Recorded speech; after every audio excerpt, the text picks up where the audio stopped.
วันศุกร์วันที่ 30 มังกร 2026 อยู่ที่ห้องประชุมห้องการสาธารณสุขเมืองคำแข่งสิงขวางได้จัดกองประชุมสรุปผลการจัดตั้งปฏิบัติเวียกงานคุณภาพการปิ้นปัวประจำปี 2025 และทิศทางแผนการปี 2026 ของห้องการสาธารณสุขเมืองคำโดยการเข้าร่วมเป็นประธานของท่านดรเพชรสมรไสปัฏฐารองอำนวยการห้องหมอเมืองคำแข่งสิงขวางมีบรรดาท่านหัวหน้าห้องหัวหน้าหน่วยงานจุงานขั้นเมืองหัวหน้าห้องหัวหน้าสุขศาลา10แห่งตลอดฮอดวิชาการขั้นเมืองขั้นสุขศาลาเข้าร่วมจำนวน26ท่านในพิธีท่านเชี่ยวชาญขั้นหนึ่งดรสุริพลศรีพรไซหัวหน้าจุงานประสูติพญาติหญิงแม่และเด็กและเด็กน้อยห้องหมอเมืองคำคณะจัดตั้งพิธีก็ได้เสนอเนื้อในและจุดประสงค์ของกองประชุมซึ่งจุดประสงค์ของกองประชุมแม่นสรุปรายงานผลการจัดตั้งปฏิบัติเวียกงานคุณภาพการปิ้นปัวประจำปี 2025 และทิศทางแผนการปี 2026 เพื่อปรับปรุงเวียกงานบริการการปิ้นปัวและเวียกงานประกันสุขภาพอยู่ห้องหมอเมืองและสุขศาลา10แห่งให้นับมือนับดีขึ้นซึ่งเนื้อในของกองประชุมแม่นได้เสนอเนื้อในดังนี้ 1. เสนอเวียกงาน DTC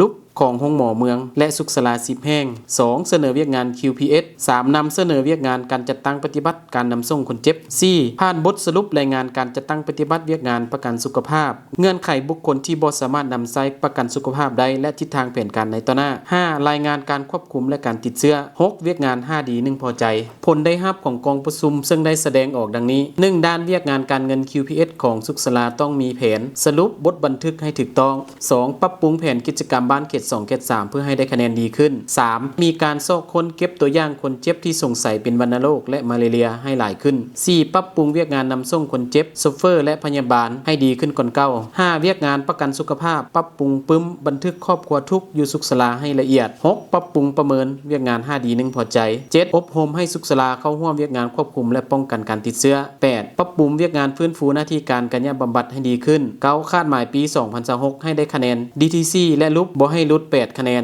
10. การบันทึกเข้าปึ้มของพยาบาลต้องละเอียดครบถ้วนตามปึ้มกวดของท่านหมอ 11. ทีมงาน DTC และลุกให้ประเมินเอกสารอยู่ตึกนอนและกวดเขตนอกสมทบกับห้องหมอเมืองทีมงาน DTC ลงประเมินเอกสารอยู่สุขศาลา10แห่ง2ครั้งต่อปีและรายงานอยู่กองประชุม4ครั้งต่อปี 12. ขึ้นแผนอบรมเวียกงาน DTC ลุกให้พนักงานห้องหมอขั้นเมืองและขั้นสุขศาลาเกี่ยวกับการกวดคนเจ็บเส้นการสอบถามประวัติการกวดการตัวจริงการกวดเพิ่มการบ่งมติการปิ้นปัวใช้ยาสมเหตุสมผลและการให้สุขศึกษาแต่ละพยาธิ